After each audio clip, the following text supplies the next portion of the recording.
আসসালামু আলাইকুম এভরিওয়ান, কেমন আছেন সবাই? আশা করি অনেক অনেক ভালো আছেন। তো আজকে একটা নতুন রেসিপি নিয়ে চলে আসলাম, একটা দুর্দান্ত রেসিপি, তেহেরি রান্না। এটা অনেকটাই টেস্টি লাগে, আমার তো অনেক অনেক টেস্টি লাগে, পোলাওয়ের থেকেও এটা অনেক টেস্টি হয়। তো দেখতেই পাচ্ছেন তার ফাইনাল লুকটা অনেক বেশি দেখতে সুন্দর লাগছে, খেতেও তো অনেক টেস্টি হয়েছে। আমি যতবার বলছি আপনারা ভাববেন যে হ্যাঁ অতবার টেস্টি হয় নাকি, বাট বাড়িতে একবার বানিয়ে দেখবেন, যা টেস্ট না, কিন্তু এতটা রিচ না, জাস্ট কিছুটা নর্মাল রাখার চেষ্টা করছি, বেশি রিচ করিনি। এটা নর্মাল যারা ডায়েট করে তাদের খাওয়া একদম চলবে, এবার পারফেক্ট। তো চলেন এটা কীভাবে বানালাম দেখানো যাক। তার আগে এখানে আমি টিউশন থেকে এসে আম্মু দিয়ে দিয়েছে ফুড, এটা আমরা ফুটই বলি, আপনাদের কি বলে ওখানে একটু কমেন্টে প্লিজ জানাবেন।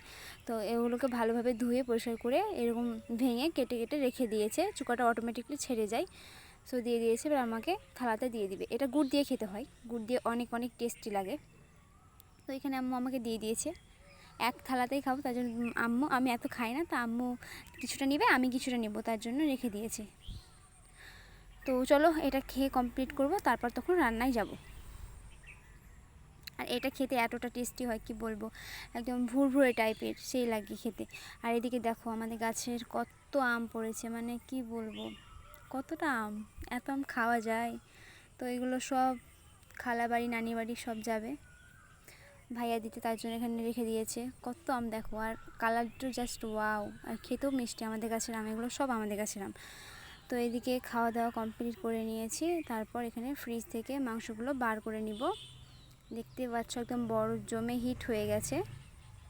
আগে এটাকে জলে হালকা ভেজাতে দেবো, তোমরা চাইলে উষ্ণ জলে দিতে পারো, আবার নর্মাল জলে দিতে পারো। আমরা এখানে নর্মাল জল অ্যাড করব, কিছুক্ষণ রেখে তারপর হাত দিয়ে ভালোভাবে ভেঙে নিব।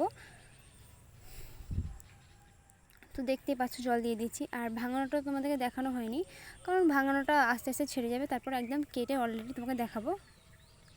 তো এদিকে তখন চলো চালটাকে ভেজে নেওয়া যাক। তো এখানে আমরা নিয়ে নিয়েছি তোমার 3 কাপ মতো গোবিন্দভোগ চাল, তো নিয়ে নিয়েছি। তারপর ভালোভাবে এটাকে ধুয়ে নিব, ওই 2 থেকে 3 বার মতো এটাকে ভালোভাবে ধুবো। এটা কিন্তু গোবিন্দভোগ চালেই করতে হবে, কোনো এরকম যেরকম এক্সট্রা ভাত রান্না করি ওই চালে করলে হবে না।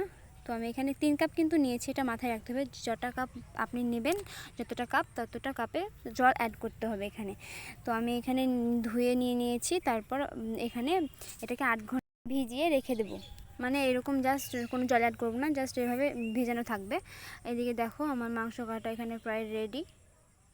তো চলো আগে প্রথমে মাংসটাকে রান্না করে নিব, আর ওগুলো আলাদাভাবে রান্না হবে, তার জন্য ওগুলো ছাড়ানো হয়নি, যেটুকু রান্না করবো সেটুকুনি ছাড়িয়ে নিয়েছি, জাস্ট কোনো হাড় অ্যাড থাকবে না, জাস্ট মাংসগুলো থাকবে। তো এখানে পরিমাণ মতো তেল দিয়ে কুচি করে রাখা পেঁয়াজগুলো দিয়ে দিচ্ছি। আসলে উনুনে রান্না করছি তো তার জন্য ধোঁয়ার একটু বেশি প্রবলেম হচ্ছে, যাই হোক পেঁয়াজগুলো একটু লালচে লালচে হয়ে যাবে, তখন কিন্তু সব পেঁয়াজ দেবো না, অর্ধেকটা তুলে রেখে দেবো, আর অর্ধেকটা মাংসের জন্য থাকবে, অর্ধেকটা ভাতের জন্য উপরে বেরেস্তার মতো ছিটিয়ে দেবো। তার জন্য তোমরা দেখতেই পাবে কতটা তুললাম আর কতটা রেখে দিলাম।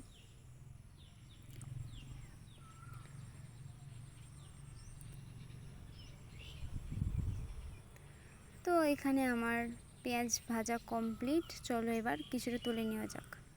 এখানে একটু বেশিই তুলবো, কারণ মাংসটা যখন হয়ে আসবে মাংসের ওপরে কিছু বেরেস্তা ছিটিয়ে দেবো, আর ভাতের ওপরেও, তার জন্য আর কি একটু কমে পেঁয়াজ রাখলাম। তো এবার আমি বললাম না আগে অতটা রিচ হবে না, তো দেখতে থাকো। মানে মাংসটা রান্নাটা হালকা তেলের উপর দিয়ে দিয়েছি, তারপর একে একে মশলাগুলো দিতে থাকবো, আগে ভালোভাবে মাংসটা ফ্রাই হয়ে যাক তারপর।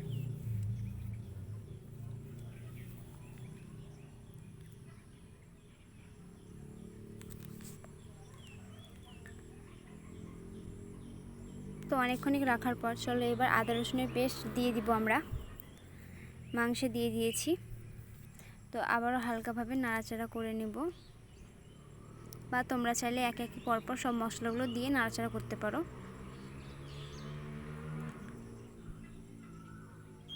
জাস্ট রান্নার পরে এই মাংসটার কালারটা দেখবে ওয়াও।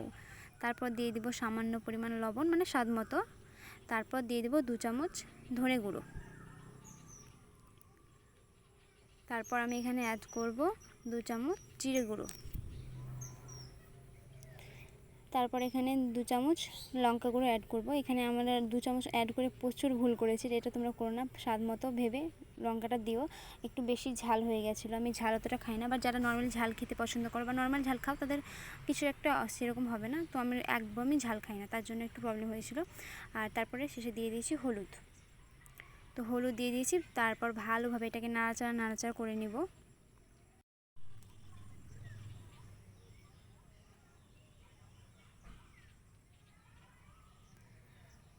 দেখতেই পাচ্ছ মাংসটা কতটা গ্রেভি এবং কালারটা জাস্ট ওয়াও। তারপর একটু পরপর ঢাকনা দিয়ে ঢেকে নাড়াচাড়া করে নেব। তো দেখতেই পাচ্ছ তারপর যে মানে তুলে রাখা বেরেস্তা ছিল তার মধ্যে কিছুটা বেরেস্তা আমি মাংসটা দিয়ে দিয়েছি। তারপর এখানে বেশিক্ষণ কষবো না, কারণ এটা আবার প্রেশার কুকারে সিদ্ধ হবে। তোমরা যদি মানে কড়াইয়ে সিদ্ধ করে নিতে পারো তো আরও ভালো, কড়াইয়ে সিদ্ধ হয়ে যাবে। এখানে একটু সিদ্ধ হতে টাইম লাগবে, তার জন্য এখানে অতটা টাইম নষ্ট না করে আমি প্রেশার কুকারে এখানে দিয়ে দেবো। তার জন্য বেশিক্ষণ কষলাম না, জাস্ট কিছুক্ষণ কষে ঢাকা দিয়ে কষে জলটা বেরিয়ে গেল। জাস্ট এবার আমরা এখানে প্রেশার কুকারে মানে অ্যাড করে দেবো। তো চলো এটাকে নামিয়ে প্রেশার কুকারে দেওয়া যাক।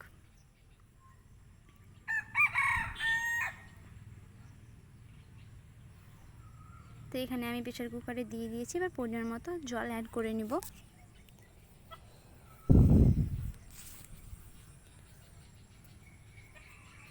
তো চলো মাংসটা ততক্ষণ সিদ্ধের জন্য দিয়ে দেওয়া যাক। তো দিয়ে দিয়েছি, ততক্ষণে আমার আম্মু এটা আম খাবে তার জন্য ভালোভাবে ছিলে নিয়েছে। তো এবার আম্মু এটা খাবে। তো খাওয়া হয়ে গেছে প্রায় কমপ্লিট। এবার চলো ভাতের জন্য রেডি হওয়া যাক। তো কড়াইটাকে আবার ভালোভাবে পরিষ্কার করে নিয়েছে, তারপর হালকা একটু সামান্য পরিমাণ সাদা তেল দিয়েছে, তোমরা চাইলে ঘিও দিতে পারো। তারপর দিয়ে দিয়েছে দুটো তেজপাতা, তারপর দিয়ে দিয়েছে দুটো কাঠ, তারপর তোমার এলাচ লং এগুলো সব দিয়ে হালকাভাবে ভেজে নেবে। এটা রান্না করতে অতটা সমস্যা হয় না বা ঝামেলাও থাকে না, জাস্ট জানা থাকলেই হলো। অতটা মানে খাটি নেই, এটা জাস্ট মাংসটা রান্না করলে হয়ে গেল। তো যাই হোক সব কিছু দিয়ে দিয়েছি, এবার হালকা এটা নেড়ে ছেড়ে চালটা এবার দিয়ে দিবে। তো দেখতেই পাচ্ছ দিয়ে দিয়েছে। আর একটা একটা কথা বলে রাখি, আমার না একটা ভুল হয়ে গেছে। আমি যখনই ভাবি কিছু রান্না করব ভিডিও পোস্ট দিব, তখনই আমার সাথে এটা কেন হয় আমি জানি না। সেই সময় ঝড় বৃষ্টি চলে আসবে, তো মানে অনেকটা আমার নেওয়া হয় না শর্ট, যেগুলো মানে রান্নার মধ্যে মানে খুবই গুরুত্বপূর্ণ তাও না, বাট নেওয়া হয় না। যেমন এটা দিয়ে দিলাম, তারপর পরিমাণ জল কতটা দিতে হবে সেটাও দেখিয়ে দিব আমি। তারপর শুরু হয়ে গেল ঝড়, তারপরে কতটা মানে পানিটা মরলো, কতটা কি হলো সেটা তো তোমাদেরকে দেখানো হলো না। তো তার জন্য মুখে আমি বলে দেবো, প্লিজ এটা কিছু মনে করো না। তো আমি এখানে বলে দিই 3 কাপ মতো চাল নিয়েছিলাম, তো আমি এখানে তোমার 4 কাপ মতো জল অ্যাড করব। তো যেহেতু আমি এখানে 6 কাপ মতো দিতাম, যেহেতু 3 কাপ আমি জল নিয়েছি ডবলটাই দিতাম, কারণ আমার এখানে প্রেশার কুকারে আমি মাংস সিদ্ধ করতে দিব, ওটাতে জল থাকবে, তার জন্য আমি আর কি বেশি দিলাম না। তো তার জন্য দেখতেই পাচ্ছ জলটা দিয়ে দিয়েছি, বা জলটা আমি ঢেলে দেবো। আর তোমরা যদি মাখো মাখো করো মানে মাংসটা, তাহলে 6 কাপ মতো জল দিয়ে দিবে, মানে ডবল আর কি। তো দেখতেই পাচ্ছ দিয়ে দেওয়ার পর ভালোভাবে এটা নাড়াচাড়া করে নেব, তারপর ঢাকনা দিয়ে ঢেকে নেব। তারপরে কিছুক্ষণ পর অন্তর এটাকে নাড়াচাড়া করতে হবে, তারপর ঢেকে দিতে হবে, আবার নাড়াচাড়া করতে হবে। এটাই দেখানো হয়নি যে কীভাবে পানিটা শুকিয়ে গেল, কীভাবে এটা দেখানো হয়নি, কারণ তো সে সময় ঝড় এসে গেছিলো। তো একদম ভাত হওয়ার পর আমি দেখালাম যে দেখো আমাদের হয়ে গেছে। তো একদম ঝরঝরে হয়েছে, কোনো লেগে যাওয়ার ভয় ছিল না। জাস্ট কিছুক্ষণ ওইভাবে মানে পানিটা অ্যাড করে প্রায় 2 থেকে 3 মিনিট মতো উঠাবে, তারপর দেখে নেবে যে কতখানি জল আছে, আবার নাড়াচাড়া করে নিয়ে দেখে নেবে, তাহলেই কমপ্লিট। তো দেখতেই পাচ্ছ আমাদের এখানে তেহরি রান্না একদম কমপ্লিট ঝরঝরে। তো এটা মাশাআল্লাহ খেতে অনেকটা টেস্টি হয়েছিল। তো এখানে আম্মু বেরেস্তা দিবে, তারপর এই ফাইনাল লুকটা আমি দেখিয়ে দিলাম। তো চলো আগে বেরেস্তাটা দিয়ে যাক, তারপরে আবারও আসছি।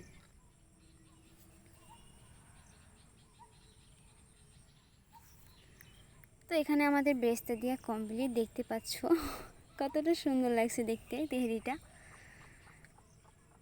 বাড়িতে তোমরা প্লিজ একবার হলেও এটা বানিয়ে দেখবে, অনেকটা মজাদার হয়। তো তারপর আমি এখানে খাবার জন্য স্যালাড কেটে নিয়েছি। তোমরা স্যালাড নাও করতে পারো, এটা এমনিও খাওয়া যায় স্যালাড। তো এখন তো আমের সিজন, দেখতেই পেলে কতটা আম গাছে আমাদের পড়েছে, তার জন্য নিয়ে নিয়েছি 1 থালা আম, তার মধ্যে আমি 2 পিস খাবো। তো আমি ভাতে নিয়ে নিব সব কিছু, আম্মু এবার আমাদেরকে রেডি করে দিচ্ছে ভাত বেড়ে। আর একটু অন্ধকার ছিল, কারণ প্রচণ্ড বৃষ্টি হচ্ছিল, একদম বিদ্যুৎ চমকাচ্ছিল, তার জন্য একটু অন্ধকার হয়ে গেছে। তো চলো ভাতটা ফিনিশ করি। তোমরা সবাই ভালো থাকবে এবং প্লিজ আমাকে সাবস্ক্রাইব করবেন, পাশে থাকবেন, লাইক করবেন এবং সম্পূর্ণ ভিডিওটা দেখবেন।